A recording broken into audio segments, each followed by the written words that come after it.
क्या हमारा देश अपना नाम बदलने वाला है?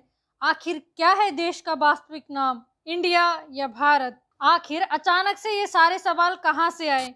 तो नमस्कार दोस्तों, आज हम इस विषय को आसान भाषा में समझने की कोशिश करते हैं। सबसे पहले जानते हैं अचानक ये सवाल क्यों खड़ा हुआ।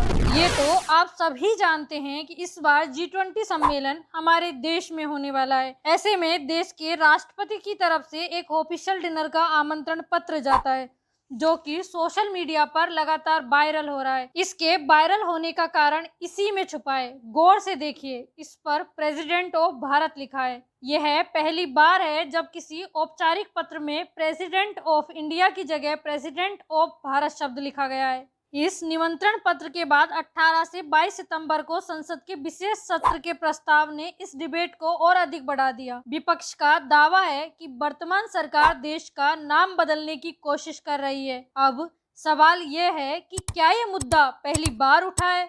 जी नहीं, लंबे समय से कई बुद्धिजीवी, धार्मिक गुरु व आरएसएस जैसी संस्थाएं भारत नाम का समर्थन कर रही है।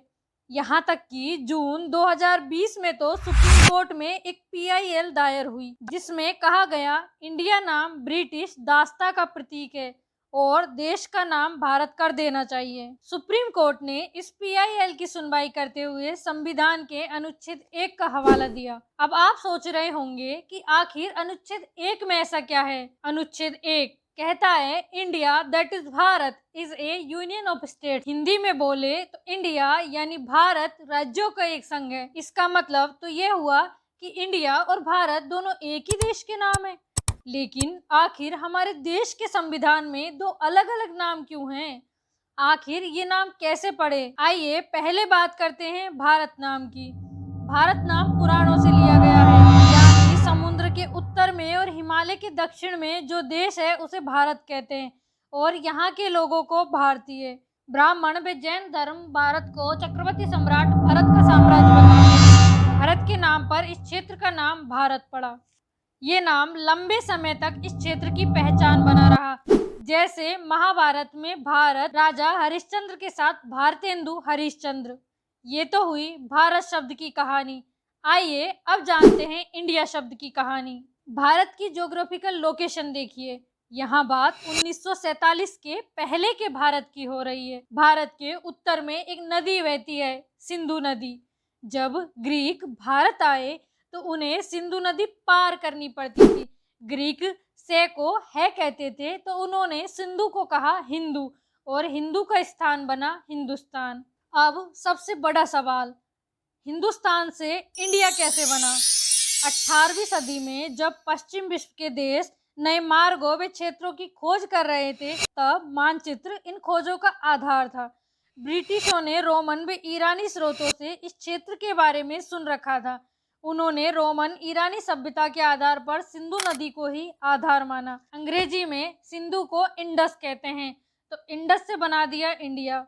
जब ईस्ट इंडिया कंपनी भारत आई तो भारत के लिए इंडिया नाम का प्रयोग किया गया। कंपनी के औपचारिक दस्तावेजों से क्षेत्रीय संगठनों तक इंडिया नाम प्रचलित हो गया। ये तो थी इन नामों के पीछे की कहानी, लेकिन हमने संविधान में इंडिया नाम को क्यों चुना? क्या ये डिसीजन आसानी से हो गया?